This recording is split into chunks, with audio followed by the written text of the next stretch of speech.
Hello, everybody. You can see my face. I am Joe Brown. There's a reason for that. This is episode 43 of Cup of Joe's, the podcast I do with my best friend, Joe Perry. And say hi, Joe. Dude, I just want to ask you, how good does a Fruity Pebbles ice cream sandwich sound to you right now? It sounds great, but I'm a little busy, Joe, because we're going to do something interesting. So, this video is going to be going up on Monday, but Sunday... Joe Brown! I'm just saying, Fruity Pebbles ice cream sandwich. It does sound delicious, but I need both of my hands for what we're going to do. So, we're uploading this on Monday, but on Sunday is Mario Day. It's March 10th, and in honor of my main man Mario, I'm going to do a speed run of Super Mario Odyssey and try to beat it as quick as possible before Joe ends the Discord call when he's done talking to me. So, yes. That's what we're going to do. So, yes, episode 43, Joe Brown, Joe Perry. And the first time in a couple weeks, it's just the two of us. Yeah. We can make it if we try. Just the two of us. You and I. All right. So, I'm going to ask you to give me the countdown, Joe. All right? All right. Ready? 3, 2, 1. Start that hat trick, Joe Brown. Okay. I don't know how effective that was, but they can see visually how it starts. All right. So, this is going to be probably the hardest episode we've ever done. I just watched you visually do that, and I'm a little bit embarrassed for you. Because I'm going to try to be as attentive as I can for my good friend Joe, because we have some great discussion points for you this weekend. But I'm also trying to move up on the ladder on speedrun.com. You feel me? I'm also going to make fun of you while you do this. That's fine. And Joe's actually watching he's watching the stream right now, because we are live on Twitch right now, twitch.tv/Zemanon. I think this is just a fun idea, and we'll see the amount of times where Joe will go on like some tangent and he'll be like, "What do you think?" Oh my god, I already bonked. Yep. And I'll be like, because I'm completely not paying attention to what he has to say, because I'll be too busy. I just watched you bonk. You just saw that bonk? Nobody saw it. Nuke the VOD. All right, here we go. So what we're going to start off with today, I think we got like 3 main talking points that we're going to talk about today with you guys. And by you guys, I mean me and Joe Brown are going to talk about it. You guys are going to listen to us talk about our nonsense that we usually do. Oh, God. So what we mainly got today is we got E3 pulling out, not EA, not necessarily pulling out of E3, but they're no longer going to be doing a straight up traditional press conference that they usually do. We also have the topic of Anthem crashing, and people have been claiming it's been bricking their PlayStation 4s. So we're going to be hitting on some of that today. We're also going to be talking about the new Captain Marvel movie, spoiler-free. Discussion of the Captain Marvel movie, because me and Joe Brown, me and Joe Brown both saw it yesterday when it came out. And we'll probably start talking about some other random stuff that we always usually talk about, because I will say, Joe, we do. Some of my coworkers have before called me Bro Jown. Bro, like they've mixed your first and last name, right? Like as a joke. Yeah. They didn't actually think my name was Bro Jown. They do it as a joke.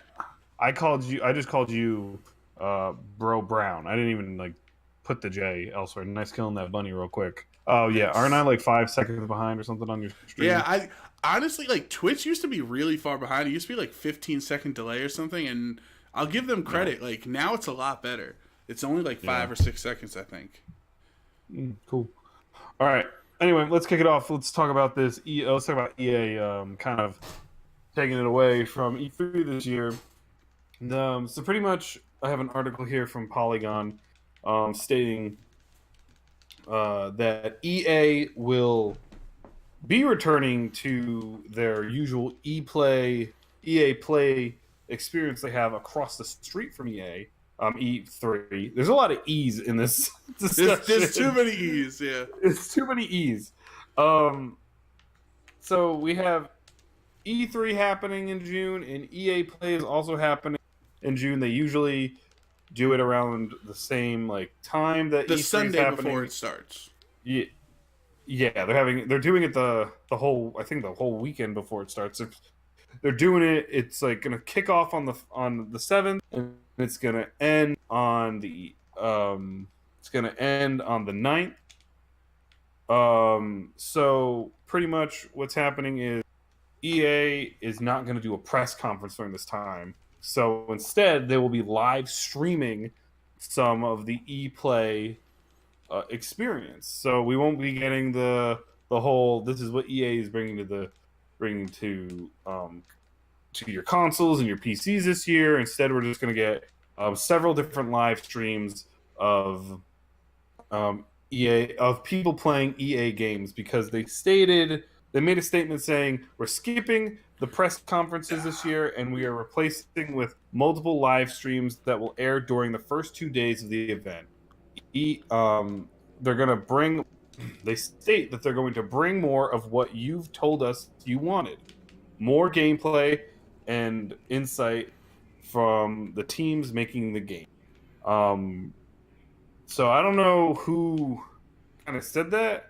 I just want you to see, I want to see your games, and then that's about it for me. Well, I don't know. What do you? I think I think it's a good idea because EA is really bad. So I think it's a good idea for them to not have a conference, because they're in such a lose-lose situation, because either their conference sucks and everyone gets to rag on them, or like they show off a bunch of games that we all hate because we hate the microtransactions and we hate no single player and everything like that. Like, if you remember last year's E3, we had a discussion on that, on our podcast. Go back and listen to it. Anyone wants to hear it. And like, I'm pretty sure we put EA as the least, as the lowest ranked press conference from last year, right? Every time, because EA just shows us the same games that we've seen.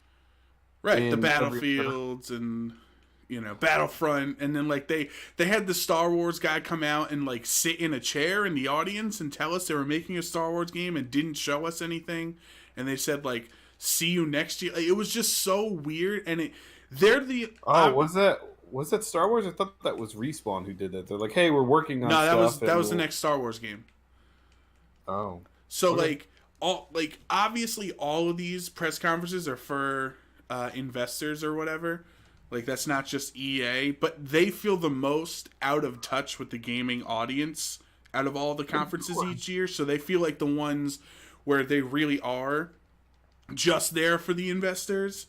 So I think it actually does make sense for them to not do that and do more of a Nintendo Treehouse Live kind of thing with their EA Play channel or whatever. You know what I mean?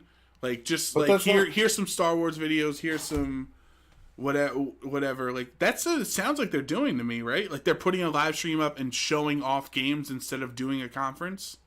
Yeah, they're putting a live stream up of people playing their game. Right. So I think it makes sense, because they really, unless they came out and like showed off a bunch of single player games and no microtransactions, like, they're in such a bad spot in the community, or in the gaming community, that they really can't win. So why put in the extra effort for a conference is, I guess, what I'm saying. Yeah, I guess you're right. I don't know. Like, what do you think on it? Well, I think, like, no matter what, we're still going to see EA's games at the conference, because Xbox will surely talk about them. PlayStation's going to talk about them, Joe, but they're not going to be there. That awkward moment when EA is going to be there more than PlayStation, and they're not even going to be there. Like, yeah. I don't know. Like, I know that I'll see them at other conferences, but now that I remember, maybe I won't. Like, I know we've talked about this already, but how different is this year going to be? Because who do we have left? We have nice bonk. We have what? Microsoft. We have Bethesda. We have Nintendo, kind of. We have Ubisoft, and then we have Nintendo, and that's we probably have Devolver again. Maybe Square Enix comes back. They took last year off, right? Or no, they did go last year, and it was terrible. So maybe they're not even coming back. So that's 5. So we're gonna have like maybe a short press conference. Ooh, you missed it. Ooh, you missed it again. Yeah. There you go. Yeah. This No, is gonna be hard to match up my audio to it because I'm so far behind. no, it's fine. Uh, People yeah, understand. Now I just all gotta right. wait for this bird because I'm not good enough to do it later on. But I don't know. Like it'll be a weird. It'll be a weird thing to see what happens at E3 this year. So nice. I think this is just even more good news for Xbox or Microsoft. So Sony is gone, EA is gone, and so now all the EA games are gonna have to show at the Xbox conference. You know, oh my god, I'm so bad at this. I'm so bad at trying to find this moon. There it is.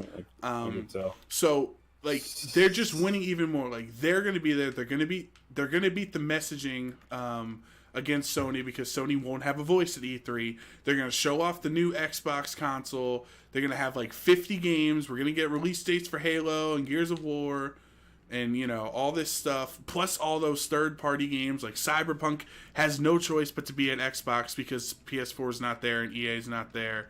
Like I think this is even more good news, and Xbox might put on like the best show they've ever done because the entire stage is theirs. Yeah, but at the same time, that's like being like, I won first place in a race against myself. Like the epic rap battles, classic line. It's like being principal of a homeschool. Yeah, like how good of a idea is that? Yeah, but they get to control their narrative. They don't have to worry about if Sony knocks it out of the park with Last of Us 2 and other things. Like everybody's going to be leaving that June press conference talking about the Xbox. Microsoft. Yeah, but at the what do you same think time, it's going to be called? It's not going to be the Xbox 2. It's not going to be the 720. It's not going to be the 1.5. Like, what do you think they can genuinely call a console? I don't know. Well, when they did the update for the Xbox One, they called it the Xbox One X. Right. So, do you believe the rumors So, that people say the new Xbox is just going to be a newer version of the Xbox One, and they're going to be you're like vice versa, so you'll be able to play Xbox 2 games on the 1 and 1 on the 2. I'm just using 2 as an easy way to understand it. There's rumors that people are saying that. That would be a good thing to do, though, wouldn't it? It's just more graphical fidelity, so you can have the cheaper version of the Xbox One for the family-friendly audience or whatever. But at the same time, isn't that what a new is? A graphical update? I agree. I think it's a bad idea. I just hear that. Like I think it should be a brand new thing. I don't think you should have the. It should be crossing back over. Like you're supposed to move on. What I was saying was I thought it was a good idea. Because isn't that what's going to be the big difference between the PlayStation 5 to the PlayStation 4? Right. You get a better graphics. You get 4K.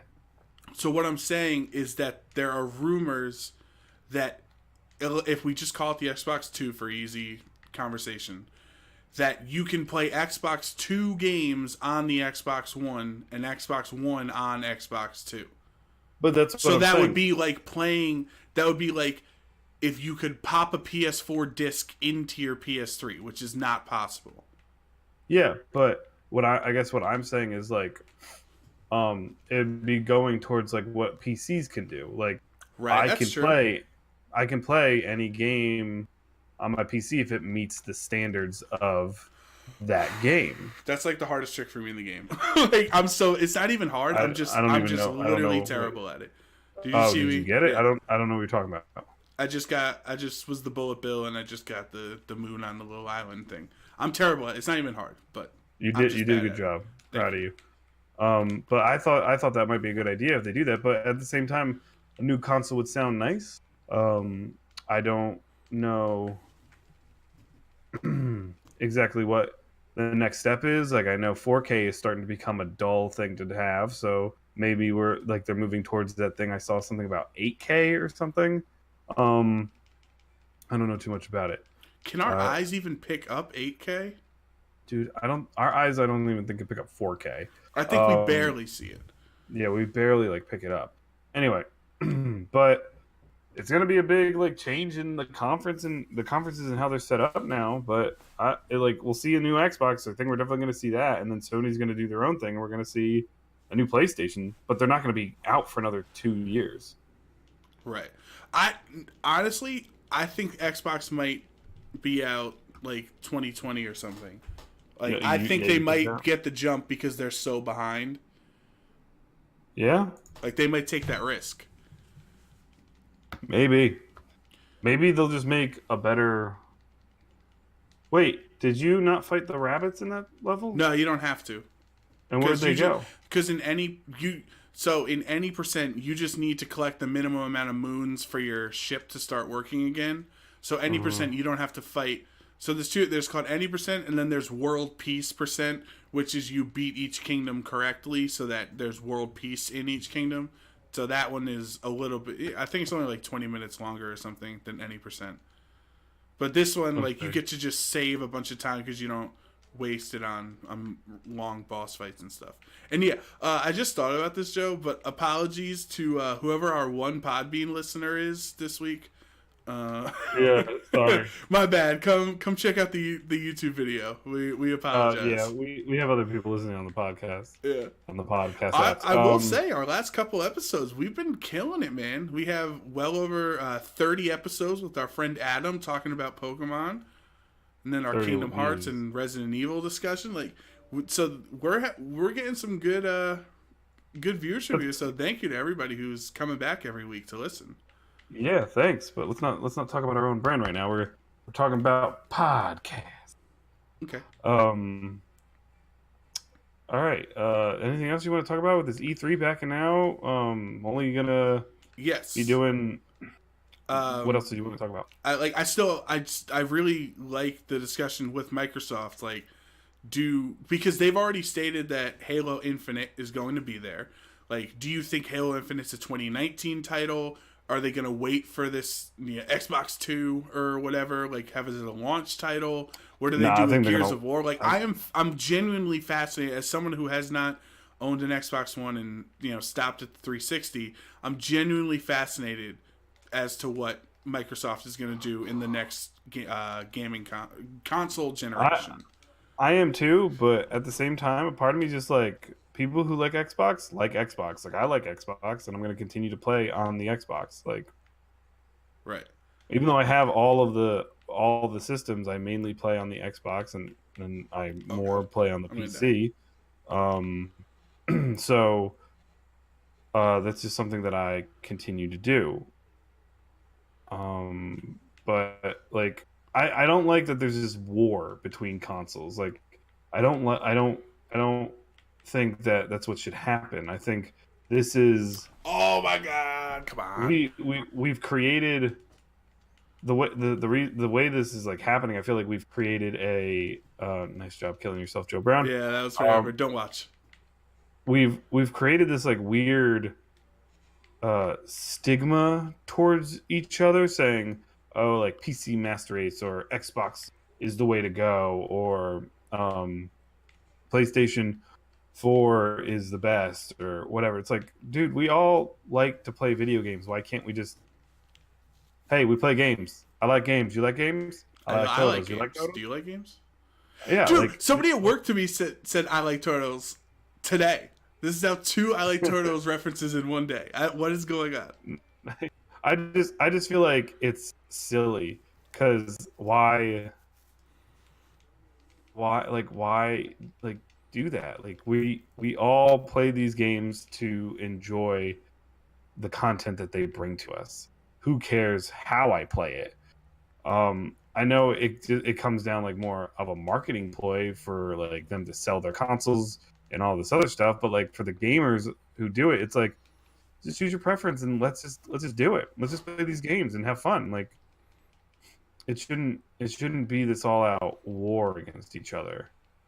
You know what I mean? No, I agree completely. I have no problem with Xbox players, and when I was a 360 guy, I didn't mind PS3 players. Like, I think people just want to feel validated for their purchases. So like if they're a Sony guy, they're gonna crap on Nintendo for their graphics, or you're a PC guy, like you know what I mean? Like so people get in these like cult or in these groups or whatever, these tribes where I'm a PC guy, therefore, you know, I have to validate my $1,500 purchase by making fun of the blades of grass in Pokemon. You know what I mean?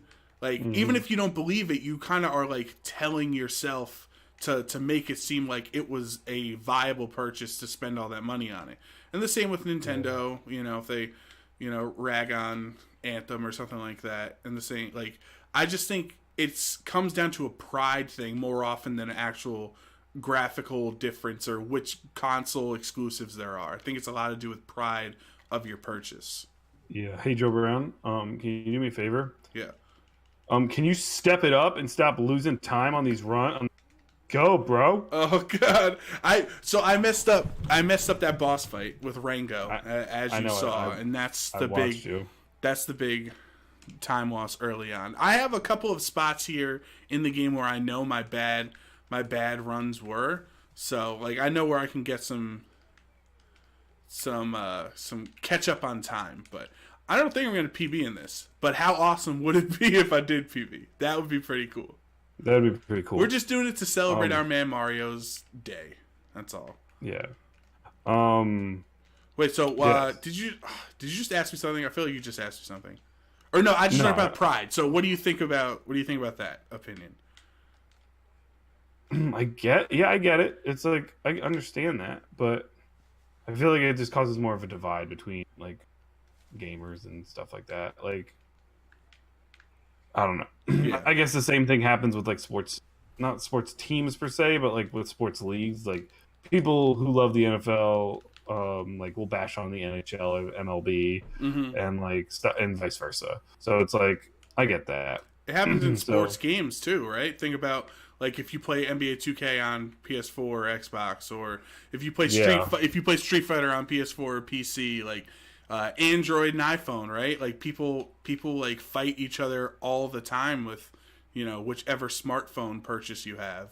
Like it's just this tribal instinct that we have to validate our purpose or our purchases, I think. Exactly. Yes, you're correct. Oh God, I hate these little fuzzball guys. Oh God, I hate them even more now. Please don't die. Please don't let me die, Joe. Please don't let me die, Joe. Let's go. We got the star. Or the moon. Okay. Do you think we will ever reach that utopia that everyone always dreams of? Everybody plays with PS4 and Xbox, and it doesn't matter what you, which one you own and all that jazz. I feel like when we get cross-platforming, it might happen. And I think if we moved away from exclusives, it could happen. But that's never going to happen. Yeah, because exclusives are just such a good marketing strategy for... All right, I'm going to take the long way. Okay. For companies, like, to have Last of Us 2 only on the PS4, like, that's just such a... It's true. It is a good marketing thing to get people to buy your... Right. to buy your console. Because these companies, I'm going to let you in on a secret, Joe. They don't care about the growth and development of games as a whole, or the gaming community, or the technology, or whatever. They care about their company. So what would be the financial incentive for Sony to let Xbox One play The Last of Us 2, Part 2? You know what I mean? It's true. Like, morally, it'd be great for gamers who can only afford one console, yada, yada, yada. But as a business, which, unfortunately, this art that we love, this industry that we enjoy so much, is a business. You know, there's no incentive for there to let everyone just play on the same things. So I agree with you. I don't think we'll ever reach that utopia. Yeah. You are correct. That is correct. Since we are doing a little Mario playthrough and we are doing this in celebration of Mario Day, I have found an article specifically talking about Mario Day. So for all of you there, all of you interested in this little celebration that Nintendo is having for our good, as they referred to him. Where was it? The they're a mustachio Italian friend. Pretty much, March 10th, as most of you know, is Mario Day. And if you didn't know that, like me, the reason why March 10th, the reason that March 10th is Mario Day is because it's like MAR, and then 10, which looks like Mario's name. Oh Um, wow! I knew that. oh, wow. So essentially, what Nintendo is doing is they're pretty much giving a discount on all Mario games. So Mario Odyssey, Super Mario Party, Mario Kart 8 Deluxe, Mario Tennis Aces, and Super Mario Bros. U Deluxe. The consoles, the Nintendo Switch console plus one of those games will be on sale for $329.98. This is a saving of, they say, $30 from the full price. And this will be the deal will be available at Amazon, GameStop, Best Buy, Target, and Walmart for the entire week from March 10th to the 16th. I believe Nintendo Switch bundles with $35 eShop gift card is another deal that is going on. Quickly reading over some of the stuff. They always have a million deals in the eShop because there's so many freaking games, you know. There's $20 off digital downloads of the Mario above. That brings those 5 games down to $39.99, which is just about the lowest price first party Nintendo Switch titles ever reach. So yeah, that's true. They never get cheap. Yeah. That's a quick little rundown for the new Mario. Not the new Mario, but for Mario Day that's happening for me and Joe Brown, apparently. For me and Joe Brown at the moment tomorrow, and for everybody who's listening to this, it could be today or it could be 5 years ago because you found this podcast in a pile of dirt and you decided to pick it up and check it out. Wow. Could you imagine the apocalypse? Wow. This is the only thing that survived. Man, just 2 idiots talking about video games. I know, right? You know those photos online of like 1925 or whatever, and it's like, oh wow, look, I found a photo of your grandma or your grandpa. Yeah. And it's like nowadays, and it's like, I found a photo of your grandpa, and he's dressed up as like a Super Saiyan like nerd, and yeah. And it's like, I kind of wonder, like, you know, when we're older, like if we have grandkids or something, and look back and they look at like one of our really stupid discussions. Like, what was something that was like, I'm trying to think of a topic we discussed on this show that was just like very silly. That like we look back 50 years now, I'm like, oh my god, that was silly. Pretty much every episode we talk about is kind of silly, my dude. So I just think it's funny, you know what I mean? No, oh god, too many pauses. Like one day we could have grandkids that look back on this and be like, why did they care so much about puddles in Spider-Man? Yeah. You know? Well, the real thing is, why did Joe Brown care so much about the puddles in Spider-Man? I just messed up. We don't have to get back into that. Okay? Yeah, you can go watch that episode. I'm busy fighting Bowser. Yeah. We're definitely not going to talk about that. I'm fighting Doug Bowser. Doug Bowser. Doug Bowser. I still love our friend Adam's line where he said, Doug K. Rule must be kicking himself at his desk. Like, like he thought it was his turn. Yeah, I thought that was pretty funny. All right. Let's move on to our next topic, shall we? Let's get it talking about this great Anthem game. Joe Brown, I've heard nothing but great things about Anthem. About how great it plays, about how great the story is, about how great the flying is, about how great the game runs. I like the waterfalls. About how the game doesn't make my console stop working and I can keep playing. That's my favorite. Like I can still use the game and I can use my console. It definitely doesn't crash my PlayStation, and then BioWare doesn't have to put out an update and a patch for it to fix it. That's right, folks. I just want to say hi and bye to my friend in chat. So, sorry. Go ahead. Continue. Oh wait, they can't stay because playing D&D with some friends. So bye. Yo, you keep playing D&D, dog. I'm You down do there with you. you. Roll that nat Go be 20 for the me. yeah. Roll that nat 20 charisma saving throw. Just about it. What skills do you usually calc into when you play? Oh my god, I'm embarrassed. I just died. This runs over, but I'm still doing it. Like what do you usually play, and what are your like? Do you like intellect, do you like dexterity, or whatever? Like Are you talking about D&D? yeah, It just depends on the character you play because each one has I their know, but you should. Do strengths you and have a weaknesses. certain type that you like playing? Like I like Well, being fast, like an archer or a thief or something. Like that's my archetype. Very whatever, but that'd be a rogue. dexterous, agile. No, I'm talking about That'd in be, general. Like, do you like being a tank? Do you like being a healer? Like, do you like I don't know. engineering? Oh God, I just died again. Well, the thing about D&D is try you kind of want to try everything. Like my main character that I've played and I've been playing for about like a year and a half, maybe 2 years at this point, has been a barbarian.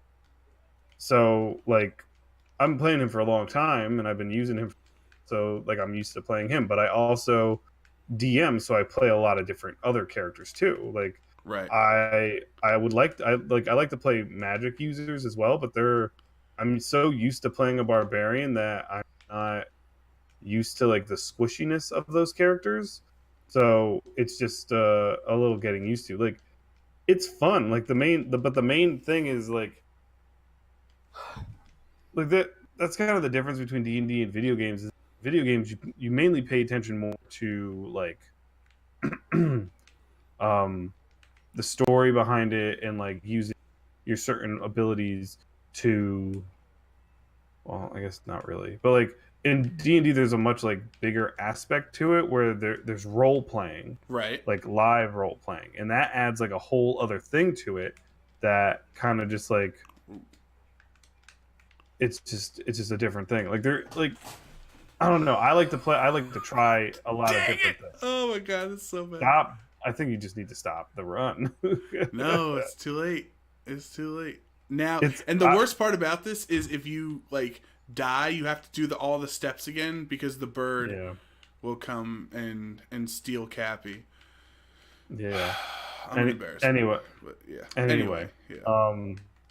Getting back, like D&D's fun, but that'll be a discussion for another day.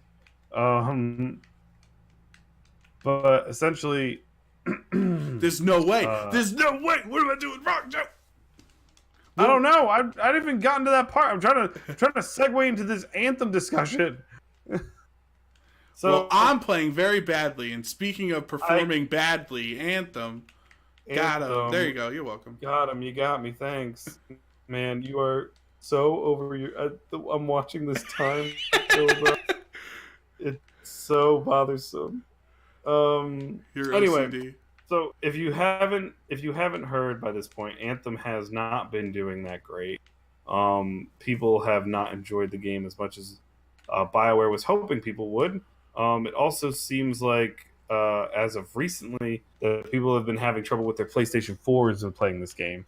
It looks like people have been having the game crash on them, and some people have gone to state that their PlayStation 4s have been bricked due to the game, and causing their consoles to completely stop working. So, pretty much, an article came out from once again on Polygon, stating that they had talked to Ben Ivering, the lead producer of BioWare. He states that they've discovered a bunch of things that have been causing the crashes, and we've addressed them in our patch. Ivory also states that based on BioWare and Sony's investigation into the crashes, they have not found any consoles to have actually been bricked or rendered completely unusable by the crash from Anthem. Oh my God. So they have yet to even see any of an issue like that from any console that they've investigated. They've also stated that that if you like do a hard or soft restart of the whole thing of the whole system, it should work. They just say if you power it back on and cycle it properly, which I don't really know what that means right now. Um, but they've also, um, what else do they say? They also stated that this patch isn't coming until March 12th. So if you really enjoy playing this game, but you can't play this game because your game is breaking your system, it's kind of a tough luck for you because you can't play the game until the patch comes out. I believe, what is it, in a few, and pretty much in like Tuesday. Tuesday. It comes out on Tuesday, and this article came out on the 6th of March. So pretty much a whole week until you can play the game again. So kind of like everybody's getting on BioWare's case about this whole issue because this was kind of supposed to hopefully be the thing that the savior, the savior of BioWare. Like Mass Effect Andromeda kind of like fell off the map, not fell off the map, but like didn't sell well and didn't like hype people up for what they wanted it to be, and now we have Anthem doing the same thing and causing some issues for BioWare. So I don't know what's necessarily going to happen, but hopefully BioWare pulls itself up and we have a better game or better Anthem game in the next few months, and with these patches and maybe some more updates to the game. But it looks like they're not doing so hot right now. You have anything to say? Yeah, no, I'd love to know, like, if it's a performance issue, is it too powerful? Because it's not happening on Xbox One, it's not happening on PC, right? It's a PS4 issue, and then like, you know, is it only an original PS4? Like, it's not happening on PS4 Pro. Like, there's so many factors that I'm interested in that like shows me if they just weren't prepared for, you know, the like differences, like if they are only checking for pros and Xbox One X's and stuff, you know what I mean? Like, because even Destiny, you know, we give it issues for Destiny 1 because of the 360 and PS4 limiting the power of it, but at least it ran, and like it still was, you know, for those audiences. It wasn't like you could play it on any other version and still enjoy it. But like, if you genuinely have an issue just because you are a Sony, like you have a PS4, you're at a disadvantage. Like, that's a massive problem and a huge oversight by BioWare if that is the case. Like, if it's only regular PS4s that are happening to, and it's just too powerful for the console to handle. Like, that's BioWare's fault. That's not, you know, my fault, the consumer at home trying to play your game. Exactly. It is an issue, and I kind of don't understand what's causing it. It looks like it could be a temperature issue, because they, in the article, one of the quotes states, we've identified several causes of the temp power down crash issue. So I don't know if that's like temp overheating or something. I don't know if the temp is supposed to be temporary or it's supposed to be temperature. I don't. But I can't really decide, like, not decide, but like make that decision with that. But I could see it being a temperature issue possibly. Yeah, I mean, overheating is like a, you know, I ran through 3 Xbox 360s in my heyday from getting. I know, I just got super unlucky. Like, they would literally, I'd be playing Madden or whatever, and, you know, it just decided to be red. It wanted, you know, I liked it, so I put a red ring of death on it. Red ring of death on it, huh? Yep. I know you like that one deep down. Yeah, I got that too. I got it after. And, you know, that, like, I think that was sometimes overheating. You know, I was a teenager. I'd play in the summer, like 14 hours a day. I'm playing my 360, playing Mass Effect, playing Madden and 2K against my friends and stuff. Like, I could see it happening. Like, I'm not one of those guys that, like, I can understand why there are issues happening. That doesn't make them okay, but I can understand why. But like this is a really bad look for BioWare, man. Like the fall from grace that BioWare has received over the last we actually just passed the 7-year anniversary of Mass Effect 3. So for the fall from the grace in the last 7 years that we've had for BioWare is staggering because they were the golden child as a developer. Yeah, I don't know, man. I think I want to blame EA, but I can't blame EA because this is the second game that has happened with. Like, and and like Mass Effect 3 or 4 Andromeda didn't even really have invasive microtransactions or all the stuff we always yell at EA for. Yeah. So it's not like this isn't like pressure from EA to, make the games crappy on purpose so people buy, grindy EXP boosts and things. Like this is just genuinely poorly designed games coming out too early. Because Andromeda, there are people who were interviewed at BioWare that said if they had 6 more months on the game, it would have been a much better product. But and the patch that they made actually, it came out, I don't know if it was 3 months, 4 months, the first big patch that they had for Andromeda changed a lot of things and improved a lot of things. And it actually is, if you go back and play it without the bias of like the "my face is tired" memes and things like that, it's actually a really solid game right now. Like the combat is phenomenal. The story is iffy. The characters, the characters aren't as deep as they were in. I split too early, but it doesn't matter. I mean, this run's terrible. Like the characters are not as deep as they were in the original trilogy, but like Andromeda in its current state is actually pretty solid, and I think that's what BioWare thought they could get away with Andromeda because of the game's live service model where everything starts off bad, so it's okay as long as it's 8 months from now, as long as it's good, nobody's gonna care because Destiny got away with it. Like. Yeah, I don't know, man. Like, it's just kind of getting more and more upsetting with these games. Like, I was hoping that Anthem would be something good and something better, and it wouldn't have any issues, and this would be like that kind of like come to Jesus moment, right, where everything becomes better. But it doesn't look like it's gonna happen right now. Maybe it will. Maybe they'll pick it up. Maybe they'll fix a bunch of stuff and it'll be good again. But I don't know. Right, but like, is it too late? Like with Destiny 2 and like the original Division, like, is it like will you have already alienated your fan base away?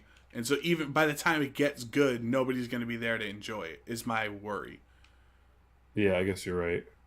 I'm just saying, like, it's only been out for what, like a month or so now.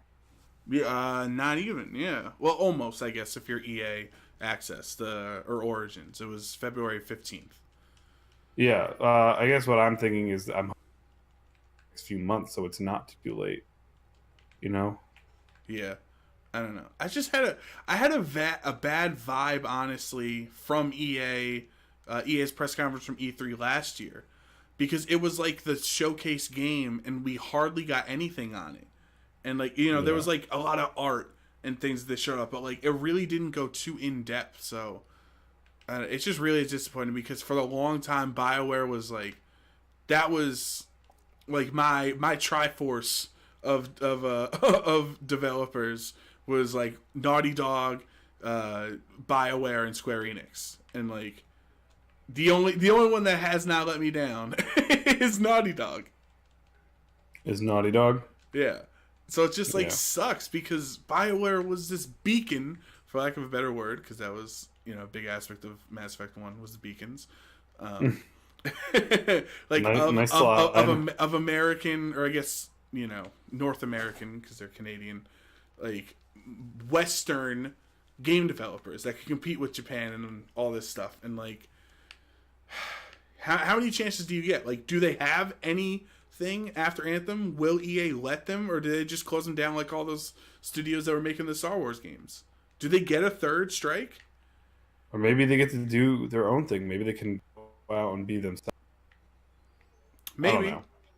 It might be I feel might be the best thing to happen to them. They Yeah. like let go of their contracts with EA or something like that, and they just Well, go like, back to part of making me- simpler games. part of me feels like everything that EA has touched lately has caused issues. Mm-hmm. Like, name me a game that EA has done recently that has been a controversy or had a problem or something. Well, I was gonna say the cursing Italian man at the Game Awards, but even he was a controversy, like because he, still paid attention and made fun of EA in his drunken speech. Yeah, but like I meant game wise. Like what? No, I know. I can't. Well, I don't know. Pull up like a list of EA's recent publishings or whatever. I can't think of one that just went off without a hitch. Is The Sims? Is that EA? Do people like Sims games still? well, A Way Out I think was a pretty good game. Yes. Was it not? Okay. So The Way Out. Oh no. Joe Brown. Que pasa? No, it can't be. It can't be. Oh, I'm gonna bonk. Oh, I'm gonna bonk. Oh no. Okay. What? I didn't know that EA had a hand in Apex Legends. Yeah, you didn't know that? Nah, I didn't. Yeah. They that's why they shadow dropped Apex Legends, because they didn't have faith in it and they didn't want to take away from Anthem. Yeah, look at that. It's totally killing everything right now. I like Respawn. I like them. You do. You've been a fan of them for years. Yeah, I've been a big fan of Respawn. Like with the Titanfall series and stuff, I've been a fan. But yeah, I guess A Way Out, Apex Legends, and then they make all the Madden games. Titanfall, Right, but those are garbage too. Yeah. So like, I guess that's about it. What's this one? Like I haven't even all those heard sports of games this they make are game. just shells of their former selves that all just are focused on like FIFA and Madden, just selling you the online, packs and microtransactions and things, and they don't add anything new to the single player aspects of it, like GM modes and dynasty modes and things like. So even in like you can't even mess up sports games. They're that simple, and they still mess it up. But they make so much money off it. It's like, why should they? Why should they worry about making a game good when you can make it bad but make more money? They made Unravel as well. Right. Now that game's cute. We never played that one. We didn't play that first one or the second one. We gotta play both. Yeah. The second one's coming to Switch, by the way. Nice. We'll have to get it. Sorry, I'm getting tired. Joe, we still have to get that game. Oh, what was it? That was it was like moving furniture or whatever. Remember that one I showed you? I can't remember where it was. I'm totally not going in the right spot. But it was like a really weird. Yeah, I'm totally in the wrong spot. Like indie game where you had to like move furniture together, and like it was really awkward controls. It was. I don't remember that. Well, I'll have to look it up later. I'm totally lost right now. Anyway, yeah, keep going because I gotta find Captain Toad, and there he is. I went off in a really bad direction, but yeah, I apologize to everybody. Like, I have not run this game in at least 4 months, 5 months, so like I'm so rusty. But I had to do my man Mario a service here for his special day. So I apologize for playing so poorly. I'm sorry that the podcast might not be going stuttering and not used to doing all the talking. No, you're doing great. But yeah, that's about it for the EA talk and Anthem and stuff. Unless you have anything else you want to talk about that you want to bring up. Well, we didn't talk about Cyberpunk. You want to talk about Cyberpunk? Oh yeah, sure we can. Cyberpunk has officially announced that they're going to be at E3, and we're speculating on what they're actually going to bring to E3. Like, are we going to get a release date? Are we going to get that late 2019 release, or are we going to get that early 2020 release? Are we going to get some hands-on play with it at E3? And by hands-on, I mean people there, not me and Joe Brown. Oh my god, could you imagine if EA flies us out and we just have to like totally change our like voices? Like, man, EA, they're just such hardworking ladies and gentlemen over there at EA. Like, they deserve more credit. And then it's like, oh, by the way, they flew us out here like to play video games at E3. We work for EA now. We're shills. It's okay. Yeah, we don't care. We're getting paid. So essentially, they've announced that they're going to be there.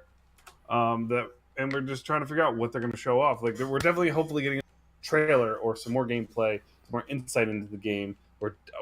I'm hoping that we're definitely going to get a release date, and then who knows what else we'll get for it. I think we're definitely getting a release date.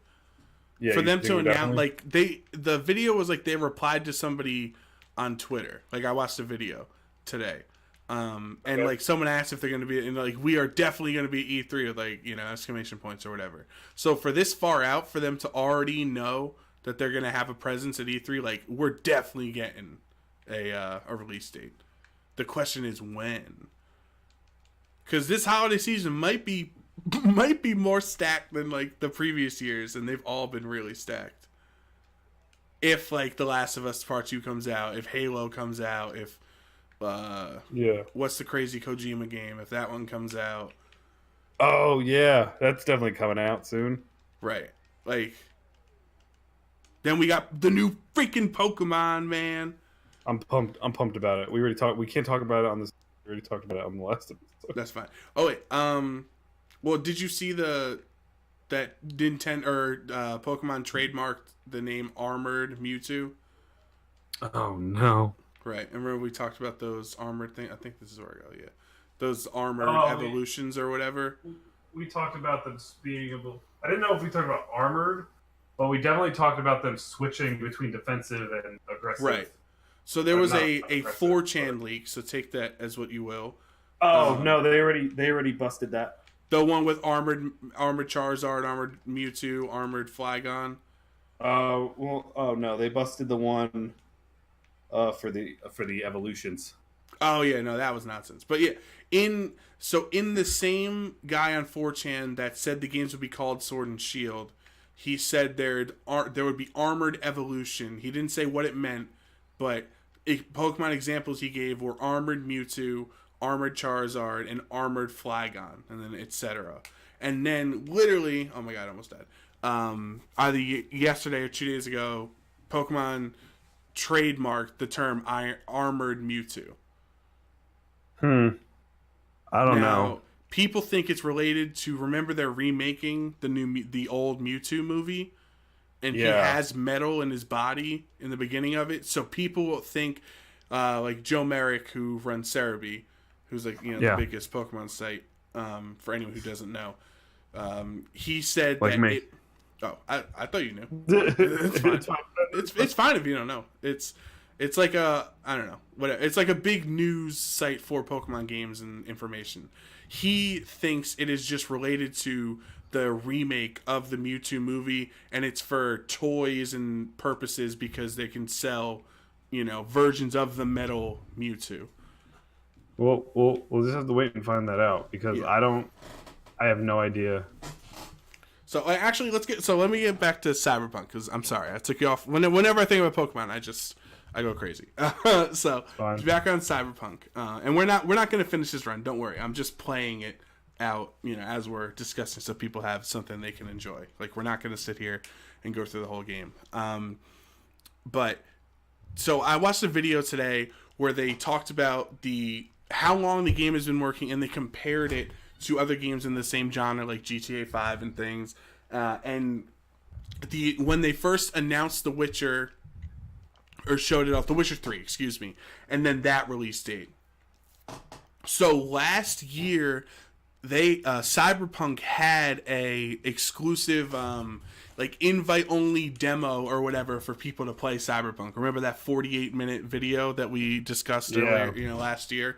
So they had that. And then they also had that for The Witcher 3 in 2014's E3, I think. And then it released in, I think it was spring of 2015. I could be totally wrong on the release date, but it was basically they showed it off at E3 and then it released the next calendar year. So people are speculating if they have a huge demo like thing for Cyberpunk this year, that it can either release in this fall or early 2020. And I think there's a high probability that it releases this year, because they've also been developing it for 6 years, and they say GTA 5 and Red Dead also took 6 years. And those are similar genre style games. So I would probably bet that this year's Xbox panel or thing, Cyberpunk has a little chunk of it, and it says, October 2019 or whatever. It takes the Red Dead slot. Okay. I don't know. What do you think? Do you think there's any chances this year, or do you think it's 2020, 2021? Like, how far off do you think it is? I think it could be late 2019 to early 2020. I hope so. It looks so cool, man. They've been making this game for a while now. Do you remember when it was announced? Yes. It was 2012. I'll tell you that right now. I was just about to say, wasn't it like 2012? They had that They had that cinematic thing. I've been waiting since 2012. I remember I used to get Cyberpunk and Detroit Become Human confused because they both were announced so long ago. And they both had the androids or whatever. I would constantly get those two confused. Yeah, man. Yep, exactly. I just got raided. Oh. All right, thank you, Master Mark. I appreciate it. He is my he's one of my Pokemon friends from the New York, New Jersey region. Thank you so much. I wasn't expecting this. Hi to everybody who's coming in from Mark's stream. I hope you're all doing well. My name is Joe Brown. I'm a competitive Pokemon player and commentator. Yo, Mark, thank you so much. And I'm joined with my best friend Joe Perrian. Say hi, Joe. What's up? What's up? And we're currently recording our podcast. Joe, if you want to put a link to it, because I don't have any Nightbot set up for people to go to our YouTube channel. This is totally good podcast material right now. Yes, this is all we can do. I wasn't expecting this. I'm so sorry. But basically, we're recording our podcast that we do every week called Cup of Joe's. And in honor of Mario Day, which is tomorrow, March 10th, we are playing through speedrunning Super Mario Odyssey as we go through. Oh my god, I'm so nervous, Joe. We have an audience now. Yeah, we do. All right, thank you. I gotta make you a mod too. I don't know why you're not a mod already in our Twitch chat. I don't know why. It's fine. Anyway, continue. Yeah, it's fine. We're talking about Cyberpunk. We're currently talking about Cyberpunk and what we think. What we think they're going to bring at E3. If any of you guys who are currently in the chat want to give your opinion on it, have a discussion. We have another Joe, our other friend Joe UX9 Joe.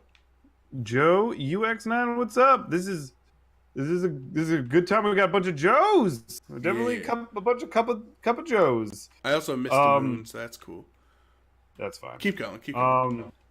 But yeah, we're just discussing what we think is going to come this E3 with Cyberpunk. We were kind of I feel like we were on the tail end of this discussion.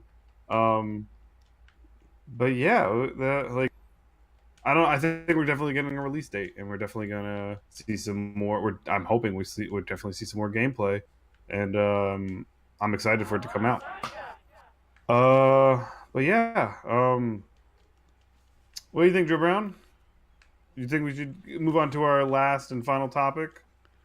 I would agree. I think that's a great idea.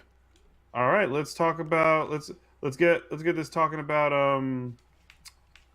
talking about that new Marvel movie, Captain Marvel, up in this piece. Both me and Joe Brown saw it this past weekend.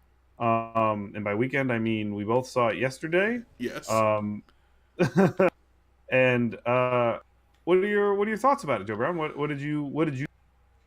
Ah, I just killed myself. Okay. How do I put this? When I say it's a 7.5 out of 10, I feel like I'm giving it a bad score.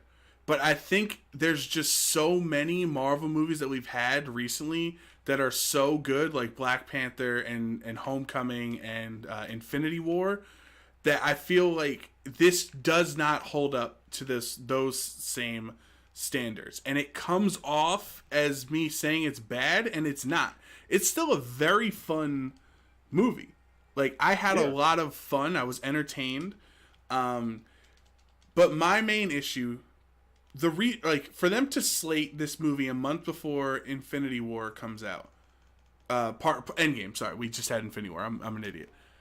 Mhm.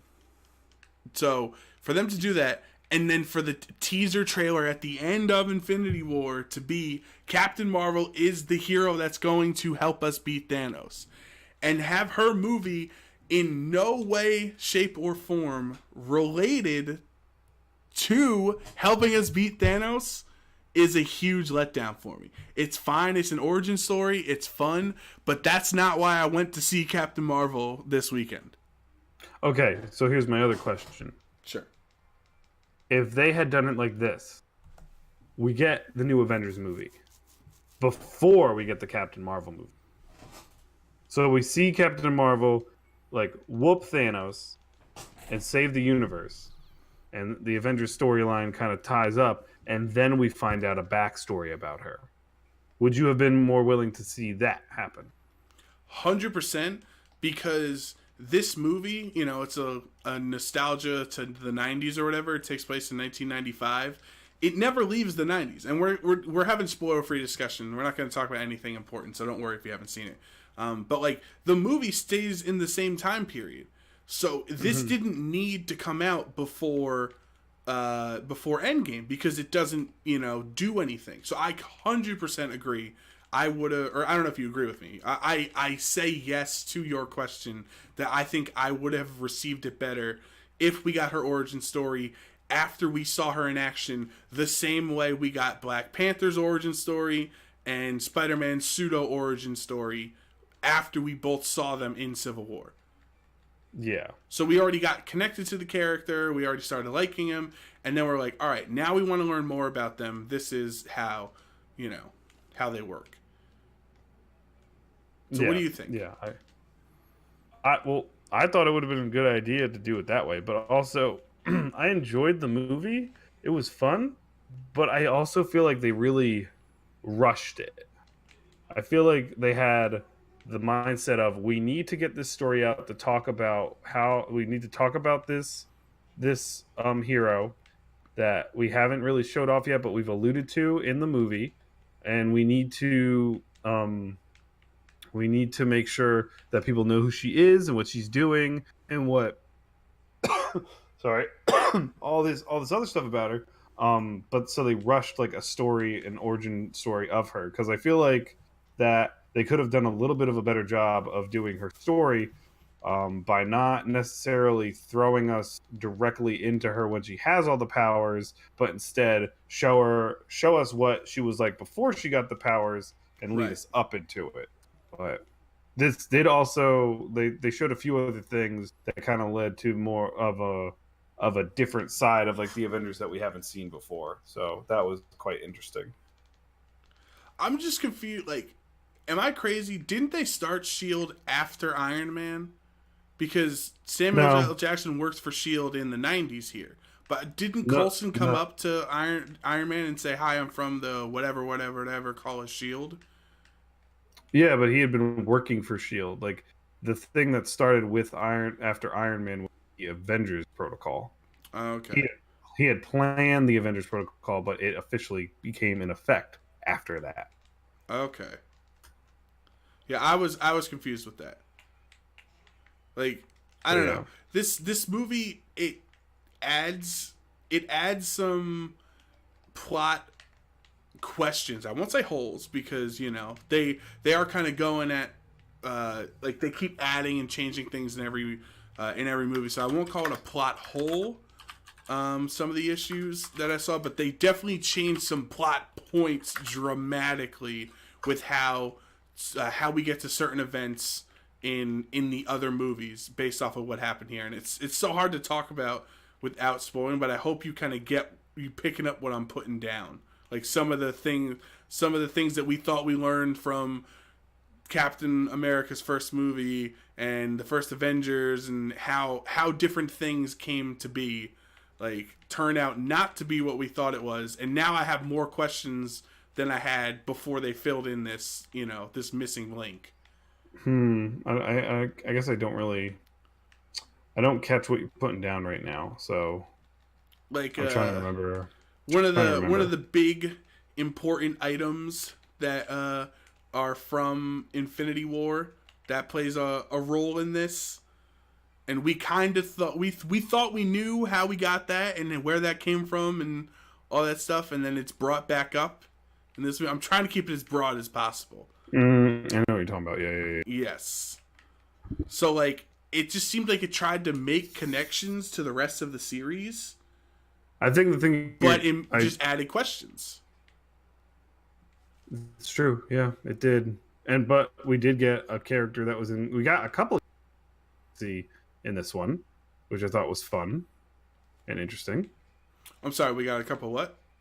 Of characters from Guardians of the Galaxy. Yes, we did. What did you like that? I thought that was fun.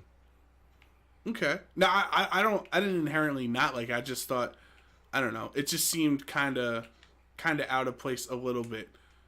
Cause like I feel like this movie had an identity crisis. Like, yeah. What did it want to focus on her alien elements?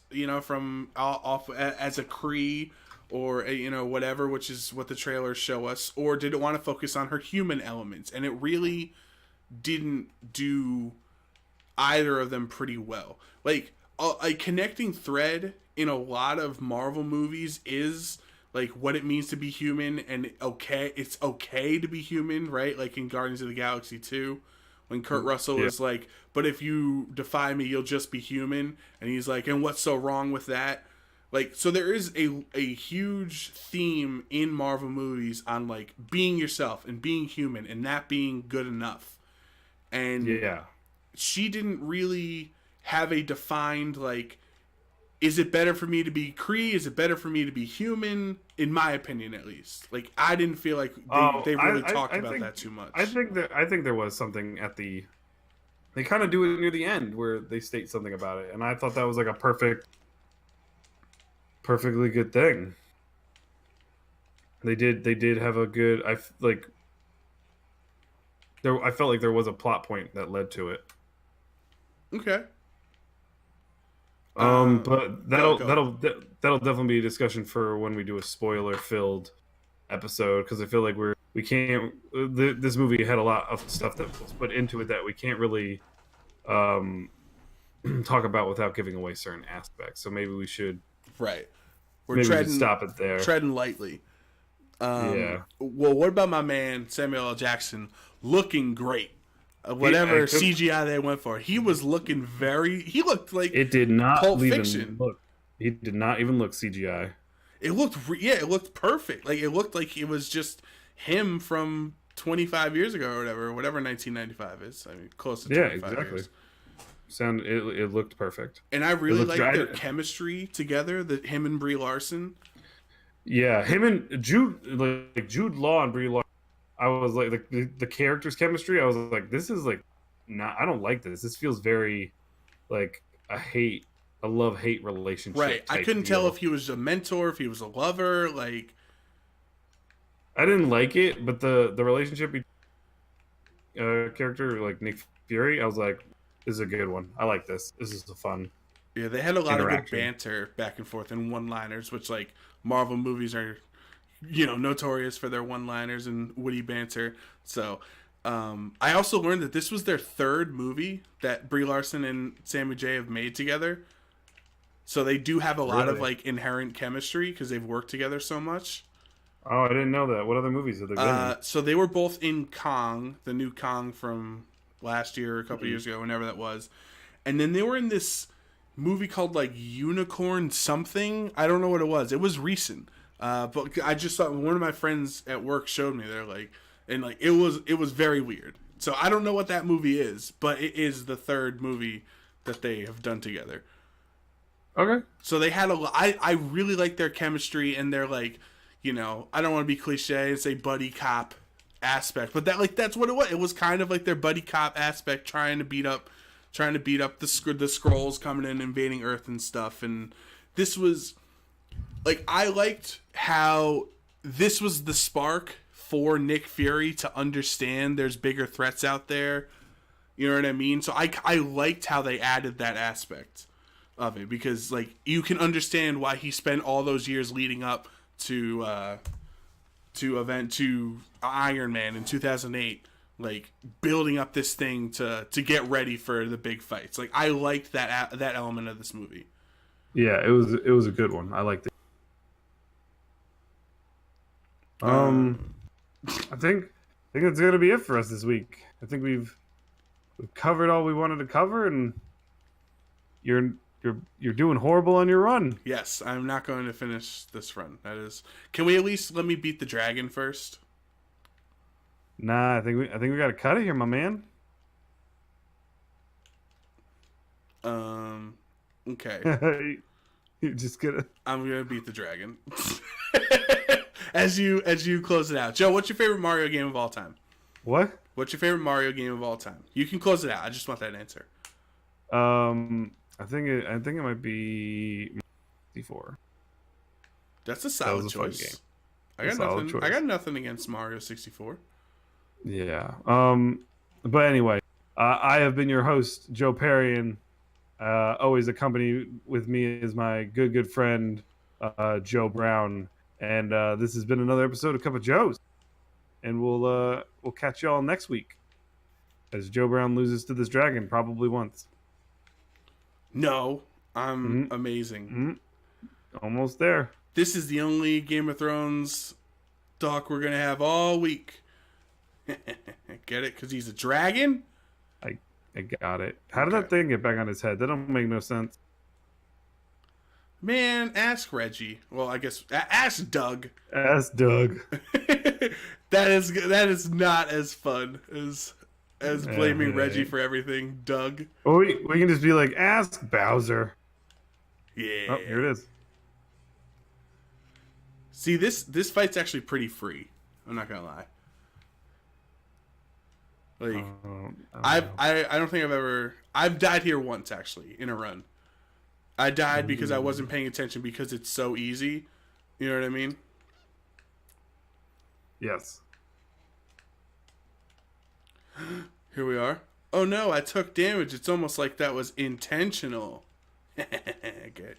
It was intentional damage. Was that intentional too? Bam! Alright, everybody. I'm going to end the stream because I'm so upset with myself. I'm going to reset that run. I will be streaming again tomorrow for anyone who came over from Mark's thing. Thank you. I appreciate that. I'll be doing some speed runs in Mario's honor again. But with that, I'm gonna call it a day. And thank you to Joe for hanging out with me on a Saturday night when he had better things to do. Yeah, I want to play Pokemon. Okay, bye.